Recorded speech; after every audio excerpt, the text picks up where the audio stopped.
네, 여러분 안녕하십니까? 야, 오늘 저도 시장을 보면서 이거 또 뭐 서킷 걸리는 거 아닌가 싶을 정도로 이 하락하는 압박이 굉장히 컸습니다. 네, 오늘 이게 단순히 오늘만 하락으로 보기 어렵고 연속적인 지난주에 이어진 하락이기 때문에 거의 일주일 동안 계속적으로 하락 조정을 단기간에 빨리 받았다 이렇게 볼 수 있는 거죠. 더군다나 심리적으로 더 위축이 되는 부분은 무엇이냐면 얼마 전에 받았던 이런 지지 라인들을 깨고 신저가를 형성했다는 거죠. 그래서 차트를 보면 이 가격을 깼기 때문에 이제 750까지도 설마 했던 그 가격까지도 이제 올 수 있는 건가, 그런 가능성이 열렸다라고 볼 수가 있어요. 최근에 반도체도 그렇고 바이오 섹터, 게임 섹터도 그렇고 밀어내는 힘이 굉장히 강했습니다. 조정의 힘과 속도가 너무 빨랐기 때문에 이 이상으로 추가적으로 더 밀 수 있을까? 오히려 그런 의구심이 들 정도로 많이 깊게 내려박은 거죠. 자, 펄어비스 한번 보십시오. 펄어비스 장난 아니죠. 이렇게 밀었었고, 보시다시피 이 셀트리온 제약 이 종목도 너무 심할 정도로 많이 조정을 받았었고, 네, 삼성전자도 뭐 말하면 뭐합니까? 실적이 그렇게 좋은데도 불구하고 계속적인 올해 내내 매도세를 이어가서 이렇게 하락을 만들어 버린 거죠. 자, 그럼에도 추가적인 하락분이 더 많이 나왔다. 코스닥 종목들은 이전 지지 라인까지는 내려오진 않았지만 지금 문제가 좀 많이 되고 있는 게 무엇이냐? 삼성전자죠. 삼성전자도 신저가를 만들면서 오지 말아야 될, 여기는 오지 말아야 되지 않나, 그 자리를 지금 왔다는 거예요. 그래서 얼마 전에 지지선을 그어보면서 이 구간을 우리가 좀 예상을 했지만 지금 여기를 시초가로 이탈해버렸기 때문에 지금 하락 압력이 굉장히 심한 상태라고 볼 수가 있습니다. 근데 일시적으로 시장이 투매가 너무 심해서 한 번쯤은 깼다가 다음날이나 다다음날 회복하는 경우도 있거든요. 그래서 저는 며칠은 조금 더 봐야 된다라고 이렇게 생각은 드는 입장인데요. 어찌됐든 이 하락하는 이 각도와 그리고 오늘 하락하는 이 속도, 이런 흐름을 좀 봤을 때 지금 시장 분위기가 정말로 좋지 않다 이렇게 생각을 합니다. 자, 그러면 뭐 다 아시겠지만 이제 미국에서 소비자 물가 지수 발표가 좋지 않게 나온 부분도 반영을 했지만 사실은 이런 부분이 더 있는 거예요. 매수세가 지금 전혀 없는 상황입니다. 언론에서 계속 좋지 않게 떠들고 있고, 또 러시아 우크라이나 인플레이션 지속될 거다 이런 식으로 이야기하고 있고, 또 항상 이럴 때 뉴스를 보면 전문가들이 다 100이면 거의 80, 70은 앞으로 시장 전망이 더 좋지 않아질 거다 그렇게 이야기하는 경우도 있거든요. 그러니까 악순환이 더 되고 있는 상황인 거죠. 세력들이 매수를 들어와 줘야 돼도 부족한 상황인데 오히려 세력들이 돈을 전혀 사용하지 않고 오히려 매도세만 나와서 시장이 계속적으로 떨어질 수밖에 없다는 거죠. 그러니까 요약하자면 매수가 들어오는 시장이 안 좋아서 팔 사람만 대기하고 매수할 사람이 전혀 없다. 지금 시장의 모멘텀과 투심이, 제가 계속 반복적으로 말씀드리는 거지만 투심이 이제 매도로 향하고 있는 겁니다. 그리고 이제 우리가 차트적으로 하나 짚고 넘어가야 될 게 뭐냐면 이 조정을 받고 있는 가운데 매도가 쏟아지는, 이제는 매수할 이유가 없기 때문에 매도가 쏟아지는 이런 구간이 차트 분석적으로는 바닥일 가능성이 좀 높아요. 왜냐하면 여기서 계속 버티던 사람들이 이제 오늘에서야 이 하락을 봤을 때 비관적으로 생각하고 시장에서 나갈 가능성이 높거든요. 그래서 참 역설적으로 오히려 이런 상황에서 바닥을 찍고 올라오는 경우도 꽤 많이 있었습니다. 자, 아무튼 이제 그거는 차트적인 부분이고, 그러면 앞으로 결국은 이 시장이 뭐 옆으로 갈 수도 있고 조금 더 조정받을 수도 있지만 결과적으로는 시간이 지나서 세력들이 돈을 쏘고 올린다고 하면 좋은 거잖아요. 그럼 그 세력의 수급이 언제 들어올까? 그 부분을 조금 생각해 볼 필요가 있는데 제가 추측하는 부분을 말씀드려 볼게요. 자, 첫 번째는요. 현재 인플레이션이 문제죠. 이 인플레이션으로 경제가 침체될 거다라고 분석하고 예상하는 거예요. 그렇게 될 가능성도 뭐 적지는 않죠. 하지만 주식이라는 건 여러분 무엇입니까? 결국 주식이라는 거는 회사거든요. 그럼 경제가 침체돼서 사람들이 소비를 못할 것이다 라고 예상해서 주가가 먼저 선제적으로 떨어지는 것과, 그리고 금리를 인상해서 시중에 풀린 돈들이 걷어질 것이다 라는 그런 분석 때문에 그런 거죠.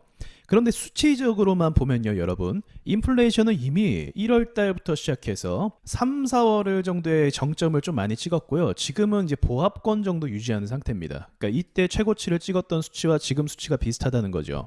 지금 6월이고요. 그런데 3월 달부터 4월 달 정도의 기업들의 매출이 나쁜 편이 아니었어요. 그러니까 지금 시장이 우려하고 걱정하는 것만큼 기업들의 매출에 영향과 타격이 그렇게 크게 받지는 않았다라고 볼 수가 있는 거죠.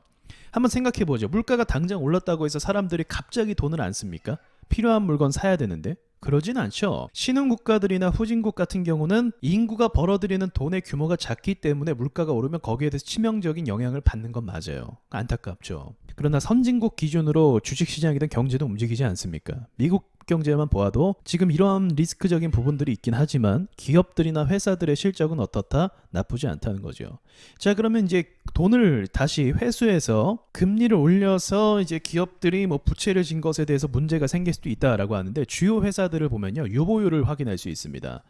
기업들이 쌓아놓은 현금이 얼마나 있냐는 거예요. 아이러니하게도 우리 코로나 사태 때 전체적으로 셧다운되면서 기업들이 현금을 주머니에 굉장히 많이 쌓아놓을 수밖에 없었어요. 왜냐면 설비 투자하려고 해도 할 수가 없는 거예요.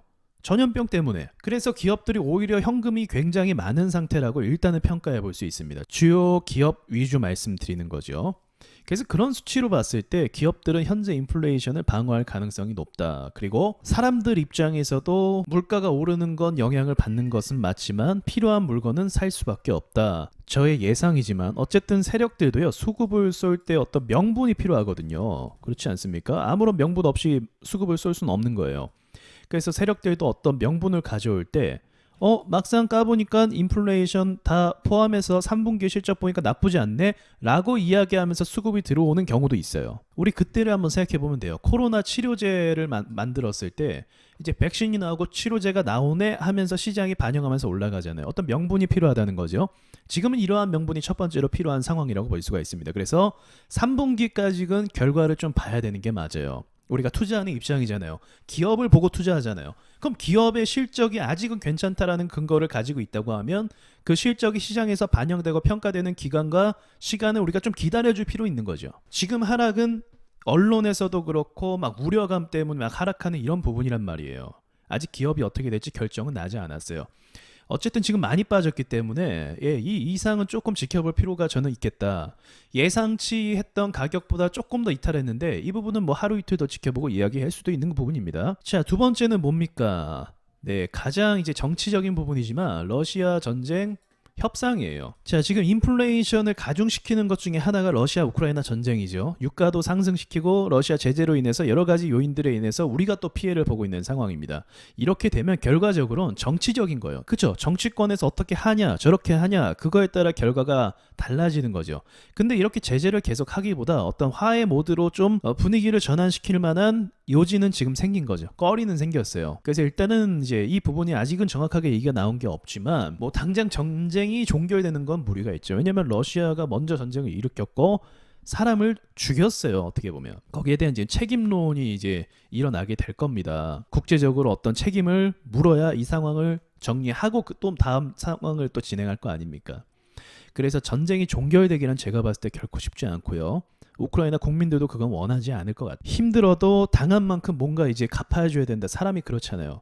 그래서 휴전 단계로 좀 갈 가능성은 있죠. 왜냐면 서로가 지금 이 경제가 어렵고 힘든 상황에 놓여져 있기 때문에 잠시 임시적으로 휴전할 가능성은 좀 있다고 봅니다. 그러나 앞으로 러시아 포함해서 중국 포함해서 이 국제적인 갈등은 더 심화될 가능성은 높을 것 같아요. 근데 일단은 지금 우리나라 문제뿐만이 아니라 전 세계에 닥친 지금 인플레이션 문제가 있기 때문에 이걸 정치적으로 해결하는 방법이 있어요. 일단은 그렇지 않습니까? 일단 유가 가격부터 좀 잡아야 그래야 물가가 좀 낮춰지고 운송비도 낮아지고 그다음 뭐 곡물 생산이나 이런 것들도 좀 원활하게 좀 풀어질 거 아니에요.